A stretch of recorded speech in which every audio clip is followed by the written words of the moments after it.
हमारे साथ में इस वक्त समाज सेवक पार्टी के राष्ट्रीय अध्यक्ष रजनीकांत दुबे जी हैं। आइए इनसे बात करते हैं उत्तर प्रदेश में योगी सरकार राज में महानगिरी के बारे में रजनीकांत दुबे जी का क्या कहना है।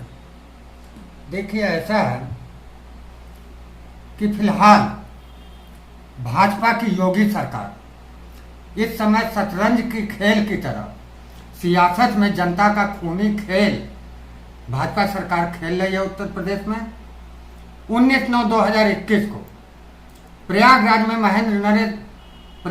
महंत नरेंद्र गिरि जी की आत्महत्या करना बताया जाता है और सुसाइड नोट बरामद होना दिखाया जाता है, जो कि सुसाइड नोट बरामद सोशल मीडिया पे भी वायरल होता है। मैंने भी उस सुसाइड नोट को देखा। उसमें लेखन जो है किसी और का है और दस्तखत किसी और का है। उसके बाद सरकार स्वयं संस्तुति करती है। जब विवाद बढ़ता है तो विवाद जब बढ़ता है तो सरकार संस्तुति सेंट्रल गवर्नमेंट को करती है कि इस जांच को सीबीआई को सौंप दी जाए। जांच सीबीआई को सौंप दी जाती है और इस मामले को ठंडा करने के लिए प्रतापगढ़ में भाजपा नेता संगम लाल गुप्ता जी 25/9/2021 को संगम लाल गुप्ता जी बीजेपी से सांसद है प्रतापगढ़ के। इनका विवाद होता है कांग्रेस के वरिष्ठ नेता प्रमोद तिवारी जी से और वो एफआईआर लिखाते हैं सत्ता का लाभ उठाते हुए प्रमोद तिवारी और कांग्रेस के कार्यकर्ताओं के खिलाफ 307 की, और करीब उसमें जो है 18 लोगों को 307 और अन्य धाराओं में नामजद करते हैं। उसके बाद कांग्रेस 25 व्यक्तियों को वो नामजद करते हैं पूरी एफआईआर में। उसके बाद कांग्रेस के लोग धरना देते हैं। अब नरेंद्र गिरि की हत्या को दबाने के लिए संगम लाल की गुप्ता की वारदात करा दी जाती है। बीजेपी का ये पहला खेल कि जनता का ध्यान महंत नरेंद्र गिरि की आत्महत्या से खत्म हो। प्रतापगढ़ के बाद कानपुर के व्यवसायी मनीष गुप्ता की 27/9/2021 को गोरखपुर में, जो कि मुख्यमंत्री का उत्तर प्रदेश के मुख्यमंत्री योगी आदित्यनाथ जी का क्षेत्र है, जहाँ से कई बार वो लोकसभा सांसद रह चुके हैं, वहाँ उन्हीं के भक्त मनीष गुप्ता की 27/9 को किसरा पैलेस होटल में, जहाँ वो ठहरे थे अपने 3 साथियों के साथ, वहाँ पर 6 पुलिसकर्मियों द्वारा हत्या कर दी जाती है और रात में 12 बजे दबिश डाली जाती है और उनकी हत्या कर दी जाती है। उनकी पत्नी मीनाक्षी गुप्ता जी 6 पुलिसकर्मियों के खिलाफ नामजद एफआईआर देती हैं और वहाँ के एसपी का कहना है कि उन्होंने 3 लोगों के खिलाफ नामजद किया है, बाकी लोगों का अज्ञात में दिया है। इससे यह स्पष्ट होता है कि मीनाक्षी गुप्ता की तहरीर को पुलिस ने बदलवाया, क्योंकि मीनाक्षी गुप्ता की तहरीर भी मेरे पास है।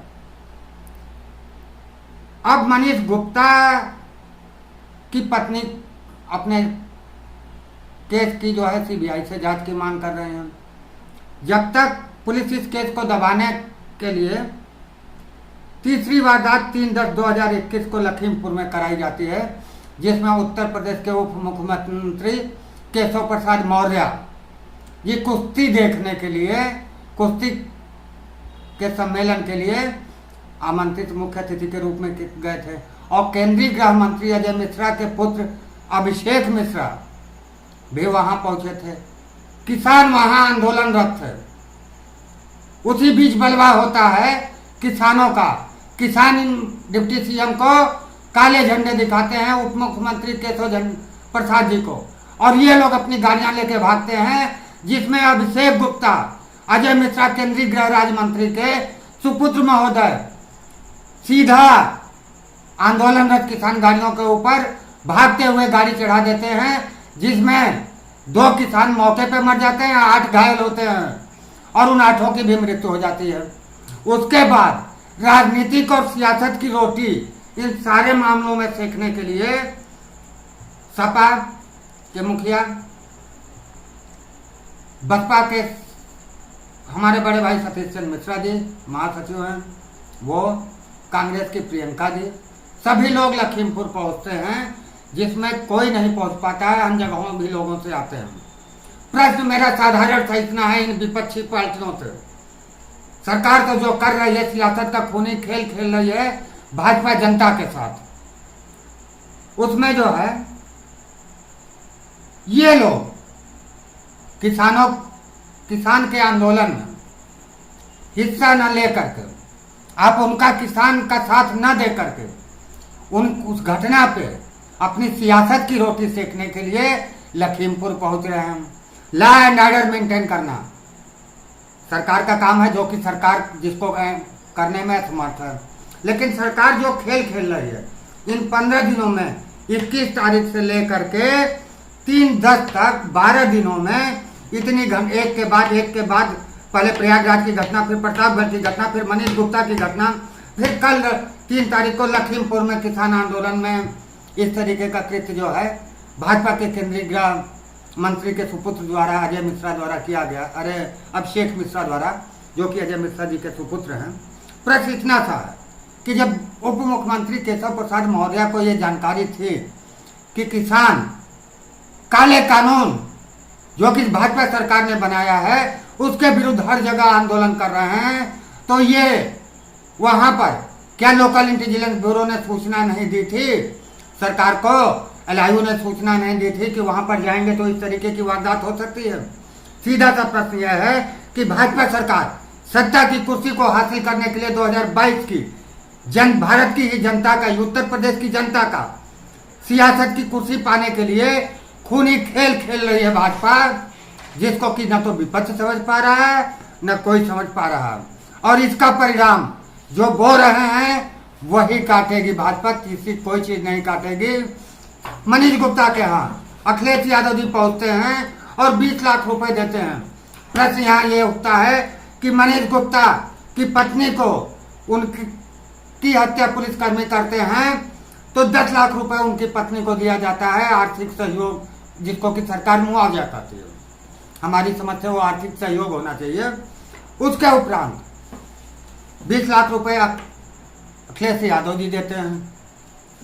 विकास दुबे ने, जैसा कि पुलिस कर्मियों का कहना है या सरकार का कहना है कि पुलिस कर्मियों को विकास दुबे ने गोली से मारा, हत्या की, जबकि इस मामले को जो सच्चाई थी उसको उजागर ना हो कि पुलिस ने पुलिस को मारा, उसके लिए सरकार ने पुलिस का एनकाउंटर करा दिया।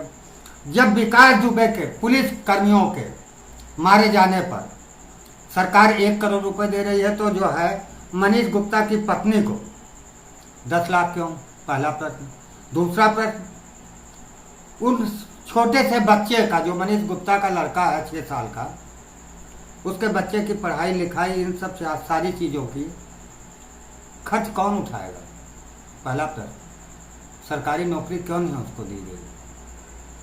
इन सारे मुद्दों को दबाने के लिए भाजपा स्वयं एक के बाद एक वारदातें करा दी जा रही है। अगली वारदात की मैं आपको पहले से ही अवगत करा दे रहा हूं, बता रहा हूं, और जनता को भी बता रहा हूं कि अगली वारदात हिंदू मुस्लिम का दंगा या हिंदुस्तान पाकिस्तान या राष्ट्रवाद ही भाजपा का एजेंडा होगा और यही कराएगी। इससे अलावा कुछ नहीं करा सकती है।